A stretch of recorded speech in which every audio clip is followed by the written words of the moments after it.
frappé, j'en vois sans doute. C'est bien frappé. Et Mathieu Pichot qui se couche, c'est pas terminé. Oh, la frappe qui passe juste au-dessus. C'est bien frappé encore. Et la tête de Flochon, ça passe à côté. En tout cas ce bon appui, ce bon appel, et il va servir directement dans la course. Setinov face au gardien, et le premier arrêt de Hamada, deuxième chance, le centre vers Bossetti, ouverture du score ici au stade Francis Lebasser avec Alexis Bossetti. Il lui aura fallu que 3 minutes et 55 secondes pour délivrer le Basser. Mais par ces deux équipes, on le sait, ce choc qui pourrait compter en vue de la montée en Ligue 2. Oh, attention, Alexis Bossetti qui prend sa tentative. Oh, l'acte de parade de Hamada. Alexis Bossetti, il y a le bon démarrage de Davel Mayal à côté droit. Finalement, on va servir Espinoza. Oh, la frappe, elle est limpide. Et ça a bien suivi derrière Patrick Etchemi. Pas de position de hors-jeu. Et ça fait 2-0. Le Stade Lavallois qui prend le large.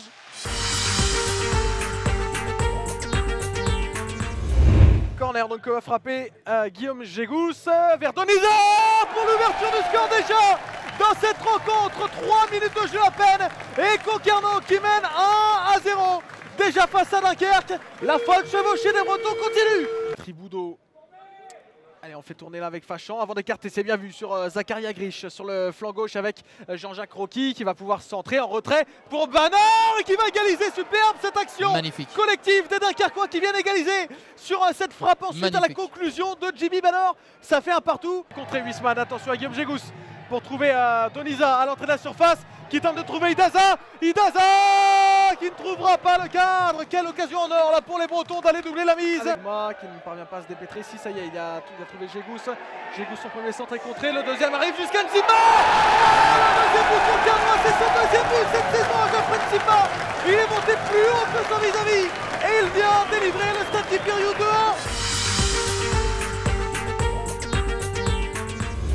Mickaël Firmin a quand même disputé l'intégralité de chaque rencontre cette année de championnat national avec l'Entente Saint-Gratien. 24e titularisation en 24 matchs. Au centre qui va revenir sur Tartoro. Mais que c'est bon le national quand ça part comme ça, quand ça reprend le volet, quand ça joue en première intention.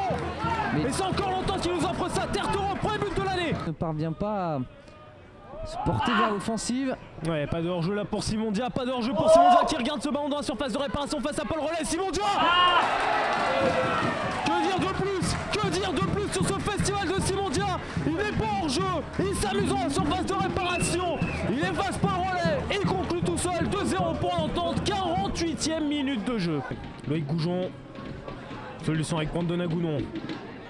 Nagounon fort à terre, qu'on reconnaît en retrait, il y aura l'arrivée de Duterte. Réduction de l'écart aussi limpide que cette action boulonnaise. Et encore une fois, on va avoir un beau but dans cette partie. Rémi Duterte. Hier, Livolan va nous remettre un petit peu de calme avant beaucoup d'activité. Livolan, le centre tendu devant le but. Oh, le but de Jérémy Livolan. Il sort de nulle part. Et c'est encore une fois un coup de lasso qui va s'abattre sur le Stade Hidalgo.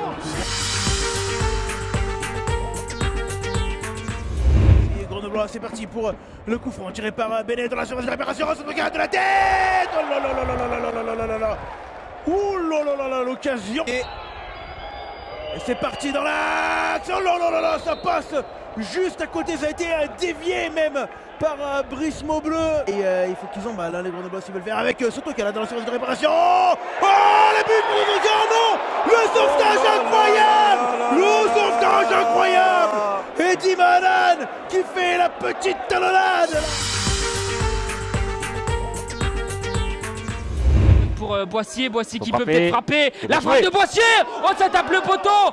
Quelle frappe de Rémi Boissier dans le camp des Duchérois avec Boissier qui va essayer de se centrer. Boissier, oh, attention. Le poteau encore. Et c'est une nouvelle fois le poteau. Il n'a pas de chance avec les poteaux. Ils sont toujours extérieurs depuis le début de la rencontre. C'est contré. Rémi Boissier qui est beaucoup plus attendu dans cette seconde période. Le centre de Ouamou vers Damien Da Silva. L'ouverture du score. L'ouverture du score pour le RAF, il est signé Sébastien Da Silva. Monsieur Lissorg, ça va être un dernier coup franc qui va arriver vers Soufiane Attic. Attention, ça revient en profondeur, la frappe. L'égalisation. Ils ont refait le coup. L'égalisation de l'AS Lyon du Cher dans les dernières secondes de cette rencontre.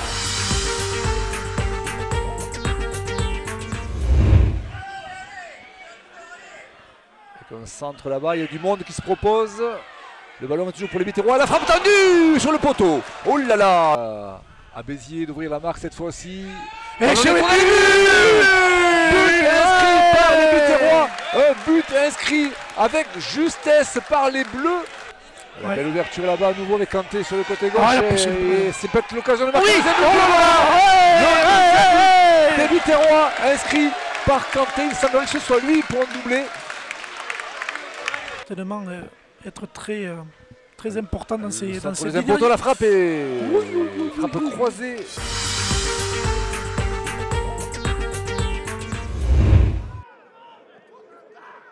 Sylvestre. Le centre de Sylvestre, la tête ensuite et la barre transversale. Quelle occasion là pour les Odoniens. C'est Julien Toudic qui touche les montants. Lefebvre en une touche. Attention bien sûr à cette énorme faute de Gasset. Même si bien sûr il n'y a pas de volonté de la part de Gasset de faire mal.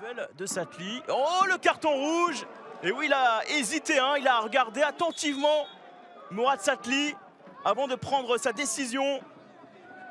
Allez, nouvelle chance là pour le Red Star, le centre de Lefebvre, la tête, pourquoi pas, c'est Sané. L'ouverture du score à la fin de cette rencontre. Signé Abdoulaye Sané, la célébration à la LeBron James de l'attaquant sénégalais. Le centre, Doucouré qui se déchire et puis regardez Sané qui donc a tout le loisir de contrôler et de marquer derrière son 6e but de la saison. L'ancien attaquant de Rennes, un but d'attaquant. Et malheureusement pour Chambly, c'est terminé parce que Pont-de-Mai, certes, sauve les siens, mais Chambly s'incline 0-1, qui donc fait la mauvaise opération au classement, restant avant-dernier alors que du côté...